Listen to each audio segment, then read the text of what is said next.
talking about doing poll projections. And Feldman was like, the 1 year I had to do the poll projections, it was the worst thing I've ever had to do. And I was like, oh, Looks like it finally worked. Just doing them for the Mountain West is hard enough. You start trying to do the whole country. Yes. Who's going to get eligible and not going to get eligible. yeah, and anytime I saw Mountain West one, there was always like, what about this? You know, and then people would be like, well, what if this? And you're like, well, that is possible.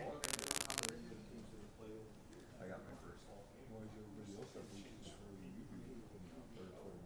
good.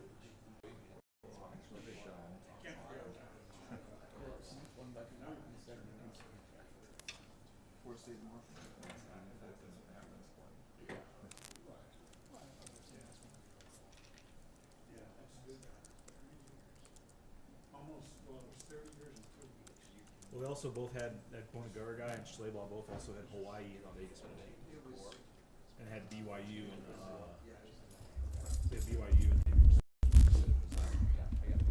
they said it's BYU. Don't they have a trade with BYU for the Hawaii? They might.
Guys on our staff, Eric Keesaw, who played quarterback at Portland State, and then we also have Justin Wood, one of our analysts, who also played quarterback at Portland State.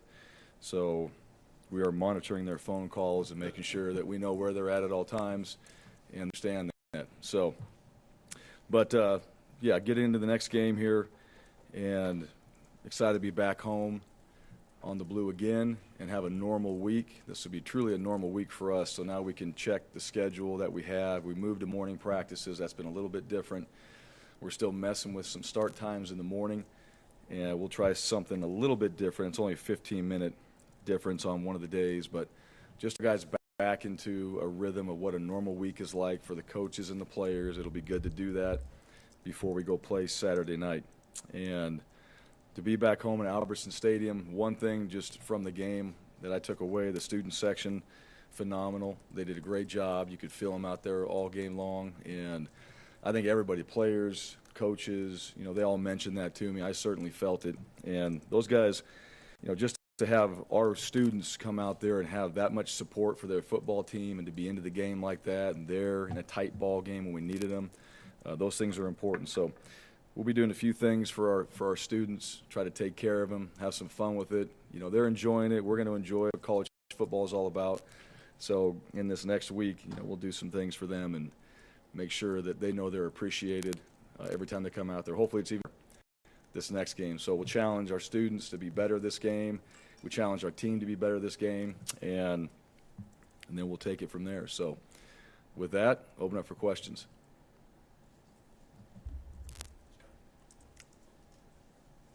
So many fun things I could start with, but I'm going to start with what was the punishment? What did you have to do yesterday?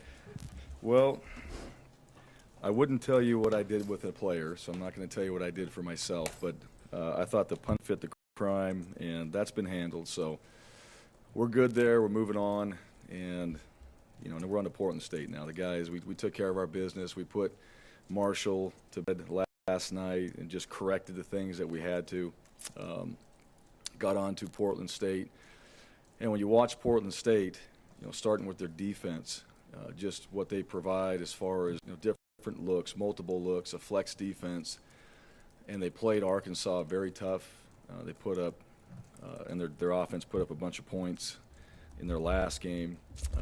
And so we just got to get ourselves ready for Portland State. That's the focus. That's really what we need to be focused on. And for this team and the guys that are in this room talk about our next opponent, that's truly who we need to be focused on. And Portland State is that. You know, just a few things about Portland State. You know, their offense, Dirk Cutter's son Davis is on that team. And I remember Davis and obviously Coach Cutter. So that's something that that connection piece right there. And it's always neat to see some of these Broncos that are out there doing really good things.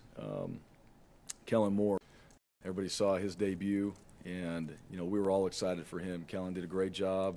The Cowboys played fantastic. Leighton's out there. A lot of our players are on that team, but got a chance to see Kellen to go out there in his first opportunity to coach and perform in a game, not a preseason game, and they didn't disappoint, which is not surprising.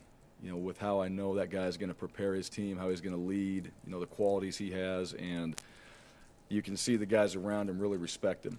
And that's something that we're very proud of because, you know, guys like that, lucky that we had him here in our program, but it's always, you know, the mission is to see these guys leave here and be successful. And if it's football, whatever else they're doing, it doesn't matter. It happened to be football in this case, but he took center stage out there and did a great job.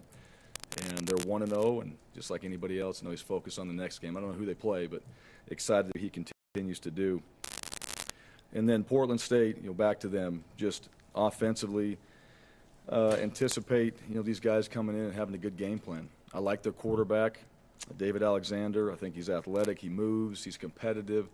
They've got a tight end. That's a guy. They got backs, and you know they're going to be able to move the ball. And so on defense, we've got to come out and start faster. We've got to play with better eyes. We've got to play in our gaps, our position, all the things you have to do on defense. It just has to happen sooner in the games. And special teams, that's still a challenge for us right now. I thought we did some things on special teams in the game. I thought our kickoff return, we had a chance on a couple of them. We got loose, maybe a chance on another one. Punt team, we were good. We were good in protection, some of those other things like that, but we were not very good on the punts. And those have to clean up and be a lot more consistent. We missed a field goal, and that was one of the reasons why we didn't really go further and try another one. We went for a long yardage situation that was pretty desperate. And, you know, that's one right there. You go back and, you know, maybe that's a timeout situation there to rethink it and decide what we want to do. I don't think punting was the right decision because it goes in the end zone, you get 10 yards. That's not really what we want to do. But also let Joel get out there. If it's a longer one, let him, you know, take a shot at some of those longer kicks. So we're building, and we want to get opportunities for our returners. So we're building in special teams. I do what the coaches are doing. I do like the way the players are practicing, but it needs to show up in the games. And this week it's going to be a big focus on all three phases. It's going to be a major focus on ball security. Truly being a more disciplined team all around. I think we have the ability to do that. I don't think that we've shown that in 2 games consistently enough. And if you're going to go out there and you're going to play well, you have to be disciplined. And you've got to do it consistently throughout the game. And I don't think that we've shown that quite yet. And if we don't, then that's going to put us in a bad situation. And we dug ourselves out of a hole a couple times in these games and did just enough to find a way to win, which that is part of it. That's the competitive side. You like to see that from your players. At the same time, I don't think anybody's happy with the performances that we've had. I don't think anybody's sitting here saying, hey, it's what it is. We got it figured out. By no means is that the case. And so our standards are much higher. We have higher expectations of ourselves. And this week it needs to start. I thought Sunday was a good performance by our team. We got some of the young guys, the developed guys. We put them in pads. We let those guys play. They got to go cut it loose because those guys in 2 or 3 weeks might end up being the guys. So they have to get ready to go out there and execute and still run our base stuff and make sure they're playing ball. But overall, we hit this meeting room again Tuesday morning. We talk about Portland State. We start our game plan together. Tuesday's practice better be better, and it better be more consistent. And the discipline, those things need to show up. And the coaches, players, everybody understands that. And it needs to happen on Wednesday, Thursday, Friday, and then it should show up in the game. All those things. And if that happens, then I hope we have a better performance and we play to our standards and we do it for 4 quarters, the things we talk about, and then we'll see what happens at the end of the game. 2 of the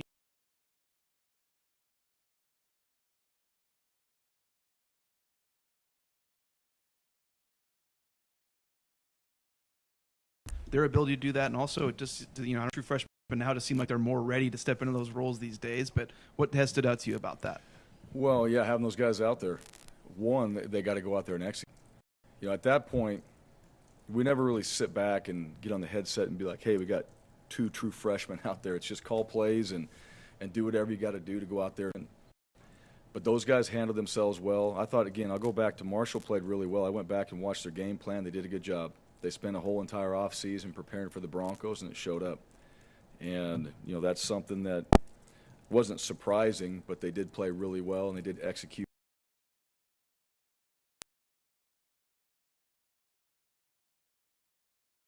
Things out on the field that we could have taken advantage of.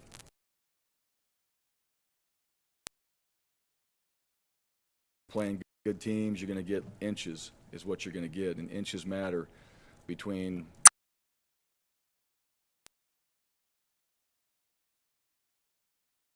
handled himself well. Hank went through a real week of preparation on a short week too, and that's one of the things, again, Florida State, go back to the first game, you have all this time to prepare for it, and then you go to Marshall and you've got a shorter week to prepare for that. And so just understanding the difference in, all right, we have new ideas, new plays, new things that are going to be in the game plan. You got to study and prepare yourself. And I thought he's done a good job of that.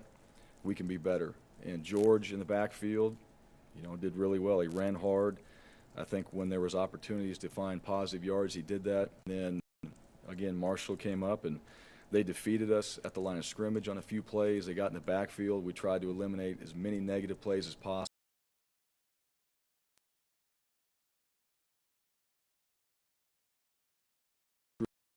Play, but it didn't put us in any better position to score a touchdown.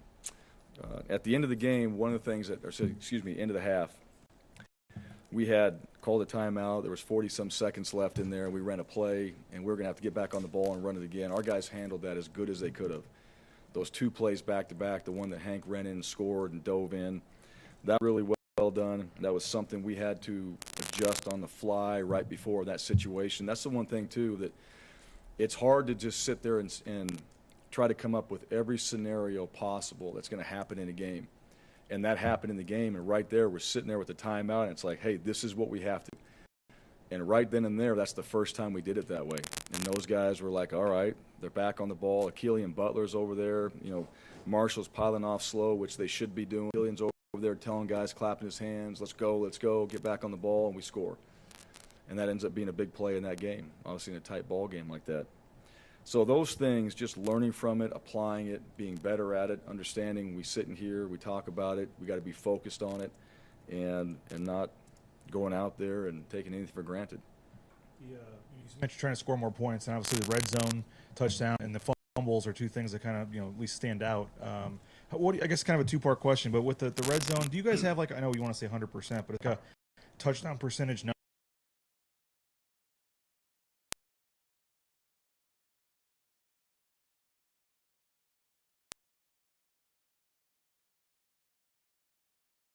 That's upsetting. And we've done well in the past, and we've kind of used a formula to take care of the football, but I don't sit there and think I believe in what we've done. At the same time, if it's not working right now, we need to change it. We're not going to sit there and just say, well, it's supposed to work like this. We'll go figure out a better way to do it. And we'll use some of the things that we believe in, the techniques that we have, but you put the ball on the ground that many times. This guy's taking care of it too. I mean, stretching the ball out and just we're putting it in harm's way. If we hold on to it like we're supposed to, we have a better chance of not putting the ball on the ground. We're putting the ball in harm's way is what we're doing, and that's just undisciplined football, in my opinion. You can't do that. Otherwise, the ball's going to bounce out. Ball bounces out, guy picks it up, and they don't call it down. The one on Hank's 3rd down conversion, whatever it was, they got the ball flat out, and their kid great play. I mean, to scoop that up and keep his feet in bounds, they could have called it both ways in that situation. We're not disciplined enough with the football, and that's concerning. We have signs in here that say it's all about the ball, and that's not what we're doing. And so, those don't mean anything. Signs, they don't mean anything right now until we start doing it. And then as far as the red zone, yeah, I've always used 70%. We want to score touchdowns, 90% we want to score. And we want to score 100% of the time, but usually you're scoring 90% of the time in season. You're getting 70% touchdowns when you get inside the red zone, inside the 25-yard line. That's pretty good. I mean, we're shooting for top 10. We're shooting to be one of the best in the country. Right now we're not. We're one of the worst. And that's frustrating. Right now, I mean, that's something that, you know, we're talking about as a staff. That's not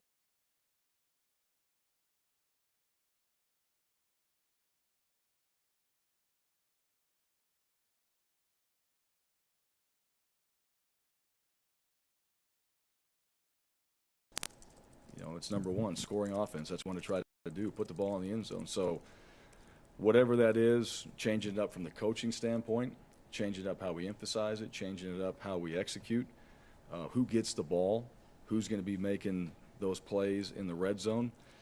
You know, maybe we got to look at that too, and we're doing that this week. But we're going to drive down there and find a way to score, and I hope our team responds to that when we go play Saturday. I hope they respond to it on Tuesday because we have red zone period on Tuesday.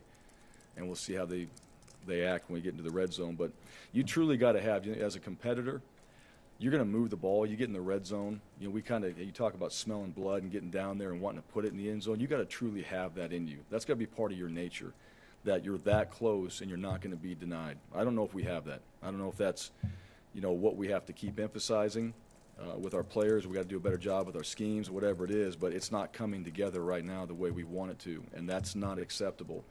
And that's not where, you know, we want to be at this point. And it's 2 games, but 2 games tell you a lot about your team. And the red zone area is one that we got to fix. Jake Stett started the other day, and you know, I can't remember the last time there was a position player who you ask him how he got here. He's like, "Well, I came here as a student, and then I talked my way onto the football team." So, what do you remember about how you ended up with him, and how has he gotten himself from that to, you know, being a starter in a game? Good question. Yeah. I think I really don't remember the whole story, Chad. Tharp was involved in that, and you lose guys during fall camp, or you lose guys, you know, because of transferring or leaving or whatever before the season starts, and you're like, hey, we need some more guys at this position, right? And there's a lot of guys on campus here that played football, and so sometimes you just know a coach will tell you, hey, this guy played for me, he's on your campus, and you start talking to a few of them, and that's how they get on the team. It's happened before. And I believe that was part of his story, just how he got here, and Tharp talked to him. I think I met him, you know, for like 15 seconds or whatever, and like, hey, this guy's going to come here and walk on, and he looked like an old lineman, and big old curly hair, thick neck, big body, and it's like, all right, you know, we'll get him on the team here and see what he does. But he's one of those guys that took an opportunity, worked his tail off, and he's a tough kid. That's the one thing about Jake. Jake's a tough kid. He works hard. There's never a bad day at practice as far as his effort goes. And that's why he started. So he was always that 6th man in the rotation. And, you know, he did well in the game. He played well. We had him out there. We had a few guys banged up. And a few guys banged up in the game, they'll be okay. But that's his story. You know, there's a few guys like that. I mean, just go back to some of these guys, how they got on the team. Avery Williams was like that. I remember he came in the spring, and Red introduced him to me. We're in the indoor. I talked to him for like 20 seconds, and he's like, yeah, I'd like to be here. And he was a running back, and he ends up being a corner. And, you know, just that's the story. You think there's a lot behind it. There's really not sometimes. Sometimes it's just a guy, and in his world, for these 2 guys, it's just, I just need a chance, right? Just give me a chance. I don't care who gives it to me. Let me get my foot in the door, and I'm going to do something with it. And that's exactly how things should be. And I just think that we make too big of a deal out of it sometimes, how guys, not that you're doing this, but how guys get here, but it's just what about them and their whole thought process, you know, just to get their foot in the door and want to be a part of something. I wish more people were like that. Just give me a chance. Give me a chance, and when you do, I'm going to shine. I'm going to do everything I can to go in there and show you guys I should be a part of this. I can contribute. I can play at this level. And, you know, I just don't see that enough. You know, but I'm glad we got him, and he made an impact in the game, helped us win. Seems like after the catch, you guys have been pretty good this year. After what? After the catch. You guys have been pretty After good this catch. year. Yeah, yards after Receiving? catch. Yeah. Okay. It seems like you guys have been pretty explosive this year. I mean, I know AK's didn't count, but John, Khalil had another one. And then John How good have we been? Do you know those numbers? I do. What are they? Almost 50% of your receiving yards have been after the catch this year. That's good. Yeah. I mean, what's a good stat? Going back right around like the last couple of years, it's been about, I'd say on average, about 42%. For us? Yeah. Well, who does it? Who in the country does it really well? Is there? Do you know who God, the number one team is? I don't got enough time for that, Coach. I Yeah. wish I did. Some area team, Yeah. Texas Tech or something. Yeah. Like that. Somebody that throw, yeah. Yeah. Yeah. Oklahoma probably. Oklahoma's probably got run after catch, right? It just doesn't seem like you guys stick after the catch. I mean, it seems like those guys can make a play. And then Sure. I want to ask you, John Bates too. I mean, could you sum up his value as a blocker? Because I mean, he obviously does that part of his game, but he's Yeah. accelerated as a pass catcher too. Well, so our tight ends had some catches, right? We've been talking about that for what? How many years? 4 years now. So every year, yeah. So 5 years now. So those guys, Collingham, Bates. Bates, what do you have? 5 catches, Yeah, for 16. and 5 catches, and then Collingham had a couple in the game. He had the sweep in that third down situation as well. Getting those guys involved, the tight ends, and they're there primarily to run block, and to be physical on the edge, to set an edge, to help us in the run game, and then we can get these guys loose a little bit. The one that John caught, I mean, you slow down the film, he goes up and he turns his body around, gets his eyes on the ball, and snatches it, and he's a big old target.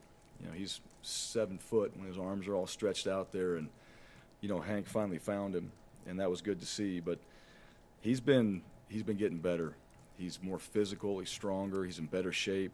This is what happens when you mature. And then what I like about John's got that mentality, and that mentality of a guy that is out there, and not just the tight end position, but he's a guy.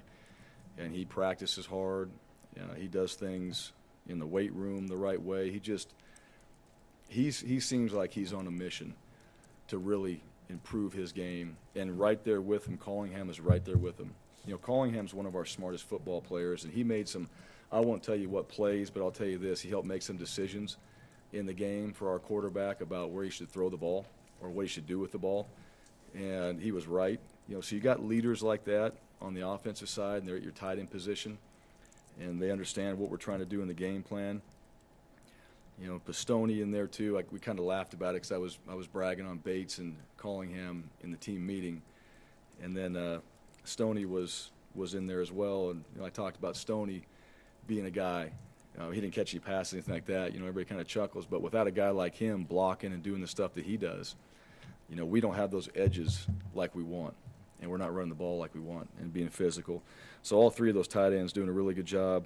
Neil Hopper got in the game, got a chance to get in there and do some run blocking stuff, and then utilizing Riley Smith at that position too. Now he's not where he needs to be weight-wise and all that, but Riley Smith can run. He's going to do some things at wide receiver, tight end, weapon, whatever you want to call him, but we'll get this guy hopefully more in the game plan, and he can help us, which that just tells me what kind of teammate we recruited. When you got a guy that comes in here as quarterback, you got another quarterback that's starting, you got a couple guys ahead of him, and the guy's just like, get me on the field, I'll do whatever it takes. We put him in receiver position. He pulls out a pair of gloves he got from Dale Holste. I don't know where he got them, throws them on, catches a couple balls, and we're like, all right, this guy can play receiver for us and do some things. And he's all about it. So that room along with Bates, who's the guy, and he and Collingham, both those guys are the leaders on the team, and especially at that position, those guys are doing a great job. When you see, Hank take some pretty big hits, it's been 2 weeks in a row now.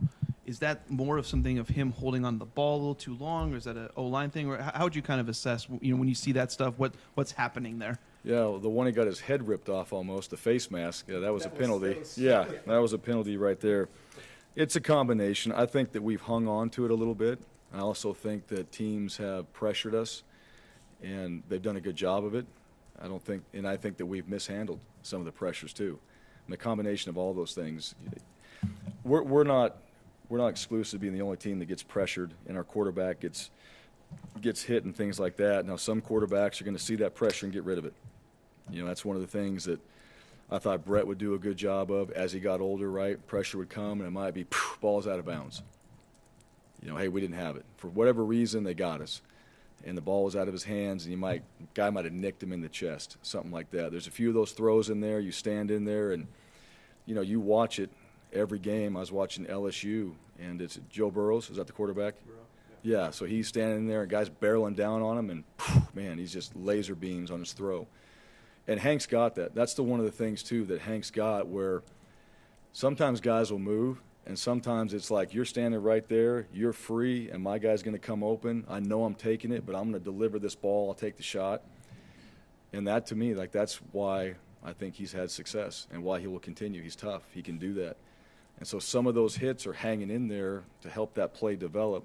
Some of those hits are the ones that come off the edge that are immediate. Those shouldn't happen. Those are protection issues. Those are our edges. Those are our tailbacks, whatever it might be. Not doing a good enough job in protection. But sometimes you hang in there in those deeper throws, you know, you're going to take a shot like that. Your eyes are going to be downfield.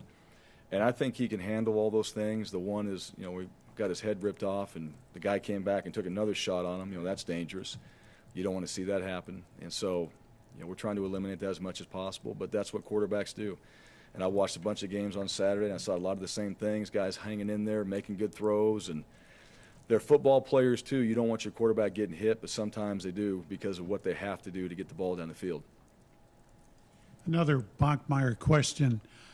A young freshman like this, they always talk about how much of the playbook he has access to. How much does he? Can he pick up more as the season goes on, or are you too busy getting prepared for the next game? No, we're developing him. It's an interesting thing because every quarterback's different. You know, Kellen, it was funny. Kellen's offense went from that door to where I'm standing, right, when he left here. And it was like we could do anything. And Brett was right there, too. And then but that was built over time. We didn't hand Grant Hedrick, you know, all of what Kellen did. We didn't hand Rippon all of what Kellen did or Grant did or any of those other guys, you know, even with Finley. And we're not giving Hank. You're going to pull out all the best things that you think you did over time that fits him, and he starts to build his offense. His will grow and it'll be completely different. It's going to go that direction. And that's really what you have to do. Just, hey, this is what we believe. Here's some DNA plays, but here's what he can do well. Here's what our team does well. And you start building it like that. And so I would say right now, I mean, it's a work in progress. And 4 years from now, I mean, he's still playing quarterback and all that. I mean, think about where he's going to be then. And then that offense is going to be large and huge. And then whoever that next guy is, you know, they're not going to get the same thing. So we're not holding back. I would say we're just building. We're building on what we've done. We're building on what we're capable of doing. And right now it gets more interesting because now we can start pulling out maybe some plays we've done before and adding them in. And he's better at it. He understands the other stuff he's run. Now we can move on to a few more advanced things. But he's got the offense. And I'll tell you, we played Florida State. We weren't holding back in Florida State. We weren't holding back in Marshall. We didn't start off the season like, hey, we're really holding back. We started off the season with this is what we have right now. This is what we can handle. And we're pushing these guys to the limit every single week. They're studying hard, and I don't think anybody in this building is sitting there saying, like, hey, that's not enough. You know, we have enough in, and we just got to be smart that we don't have too much and we have the right stuff. We put the game plan in. You know, I know we talked about time of possession and all that stuff, but what's that stat? It's a lot. It's 2-1. It's crazy. But I mean, has it helped you guys emphasize your point how important third downs are? Because your guys' ability to convert them and stop them they've created almost a whole extra quarter where you have the ball over the other team in each of these games. So has that helped you guys further emphasize how important that is? Yeah, the situational stuff, huge. The third down conversions on offense, and we've been pretty good. The defensive third down, I mean, it was all 3 and out, right? All 3 and out in the second half last week. So, yeah, when you have that, I think your time of possession obviously goes up. Your defense is on the field for 42 or something like that plays in the last game. I think the offense had 80-something. Yeah, that changes the game, the time of possession. Some teams, you know, I always listen to coordinators. I think it's funny because you listen to no-huddle guys and all that, and they're like, time of possession doesn't matter. And you're scoring points, it really doesn't. If you go score in 5 seconds, right, that's what you're trying to do. At the same time, when your defense is playing that way, your offense can get out there. We can convert some third downs because you have to convert third downs to keep the ball in possession. I think that helps us. I think that gives us better field position. I think that helps our offense get into a rhythm. I think it discourages the other offenses when they can't get into a rhythm. You're 3 and out. You're getting turnovers like we did. We're pulling the ball out. We're pursuing like we did on defense. That was one thing just on the defensive side. Keikoa created 2 turnovers. He stripped one, and then he had the pick. And then the pursuit of our defense, after the first quarter, we start running to the ball. We're getting to some of those outside zone plays, those sweep plays, or the reverse plays and all that. It was good to see. We worked a lot in the offseason about just kind of, we call it plant foot, dry foot, right? Change of direction. Simple as that. That ball's going, you're going that way, and that ball starts going that way. You put your foot in the ground, and you just start rolling. And our team, if you watch them on film, it's just boom, boom, and they're all back, and they're pursuing the ball. That was exciting to see because we've been working a lot on it too, and just getting guys to the football. And you're seeing Zeke Noah. He was flying around, making big plays. Keikoa was coming downhill. Tyreek Jones settled in. He started coming downhill and making some plays. And it was just, it was good to see that pursuit from the defense. I think that's one of the keys. If you got a defense that can pursue to the ball, they're going to get guys in space. Every offense will get somebody in space, right? It's just when it happens, how fast can you get multiple players to the ball? And I think that's what we did. And then what happens from there, 1st and 10 becomes 2nd and 8. And it could have easily been 2nd and 6, 2nd and 4. But now it's 2nd and 8, and now it's 3rd and 4, and now you get into 3rd downs. You can pull out a variety of different things in those situations. You had the ball for 79 minutes, 15 seconds. In the 2 games? Total. So, just shy of 40. Crazy. I wrote about it this morning, so I knew that stat. Yeah. You guys are ranked 80. Still not the production. 8, yeah. We're keeping it, but that's. Yeah. But it's also Trust me, we'll try to score as fast as we can. If we can score, that'll be the whole key. You'll take a 1-play, 75-yard drive? Every time. I Every time. We got 10 plays a game, they all score, we'll be good with that. yeah. I mean, you look at the other side of it, though. It's all you kind of mentioned after the game. Though, it's also the defense. Like you have the ball because of your defense. I mean, like they're not. I remember. I think it's third more. downs. I think that the time of possession now is we go. How many drives was it they had with 3 and out in the second half? 5 drives without a first down. Yeah. 5 drives. 4 in a row. We all to 3 pick. and out. Yeah. So and they're no huddle, no hurry, but what's that? A minute 10, Yeah. maybe something like that. I looked it up. Opponents have run, I think, 43 plays in the second half on you in 2 games. Total? Yeah.